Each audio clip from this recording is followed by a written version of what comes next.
সবজিতে অনেক দাম। যেমন হচ্ছে করলা তো 180 টাকা কেজি ছিল, এখন এই মুহূর্তে কিছু কিছু জায়গায় পাচ্ছি 200 টাকা, কিছু কিছু জায়গায় পাচ্ছি 180 টাকা। তা আমাদের এখন এই মুহূর্তে যে সবজিটা এত দাম হয়েছে যে রমজান মাসে মানুষের মধ্যবিত্ত ফ্যামিলির লোক খাইতে পারবে না। এই জন্যই বলছি যে সবজিটা একটু কমাই দিক যাতে সবাই খাইতে পারবে। আমরা সাধারণ ভোক্তা এই যে রমজান আসলে আমরা যে জিনিসটা আমরা দেখতে পাই সেটা হলো বাজারের রমজান আসলে অটোমেটিকলি বাজারের সবকিছু দাম মানে চড়া মূল্য হয়ে যায়। আপনি এই যে মুরগির বাজারে যাবেন, গরুর মাংসের বাজারে যাবেন, সেখানে কেজিতে 50 টাকা বেশি। মুরগি যেখানে 160 টাকা ছিল এখন 190-200 টাকা। আপনি এই যে এক হালি লেবু আমি মানে 1 কেজি কিনতে যাব 160 টাকা। বেগুন বেগুন যেটা ইম্পর্টেন্ট মানে আমাদের এই রোজার জন্য ইফতারের জন্য আপনারা জানেন যে বেগুনের চপ তৈরি করতে হয়, সেখানে এই বেগুন 70 থেকে 80 টাকা কেজি। এইভাবে প্রত্যেকটি মূল্য আপনি এখানে সিম দেখেন।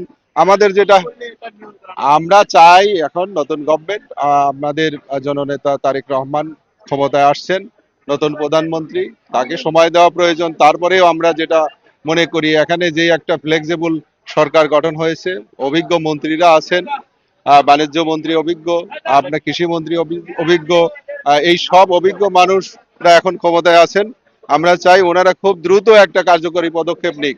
কারণ হলো রমজান মাসে ভোক্তারা এমনিতেই সারা বিশ্বে যেখানে মানে সবকিছু বাজারে নিয়ন্ত্রণে থাকে, বাজার কম থাকে, আর আমাদের বাংলাদেশে উল্টাটা হয়।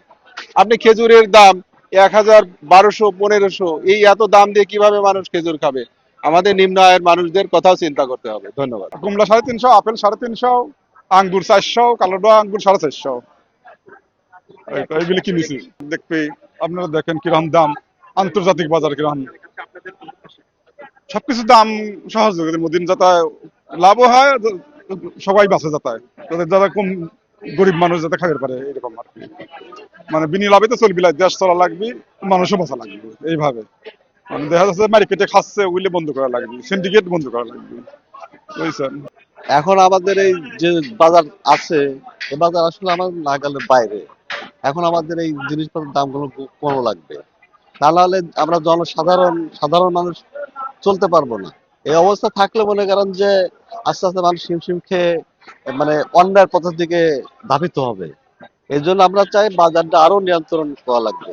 যেন প্রত্যেকটা জিনিসের, কাঁচা বাজার বলবেন বা শুকনা বাজার বলবেন, তরলজাত যেসব তেল আছে, এগুলো সব জিনিসের দামই বাড়ছে।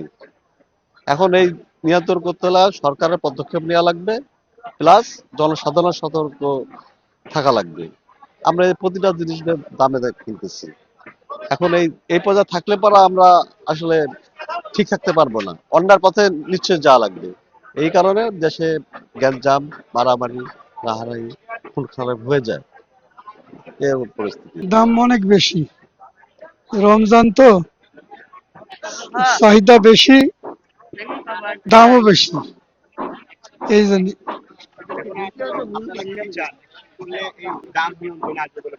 আমরা মনে করি যে তদারকি করা লাগবে প্রতিনিয়ত, তাহলে যদি ঠিক থাকে, তাছাড়া হবে না। আজকে যেরকম দাম বাড়ছে, লেবু কাল বিক্রি করলাম 140, আজকে 160।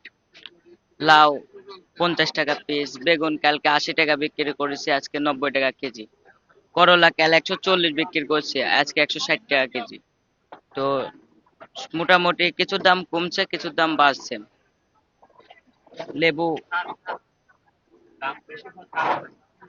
আমদানি একটু কম, আমদানি যদি বাড়ে তাহলে সবকিছুর দামই কমবে।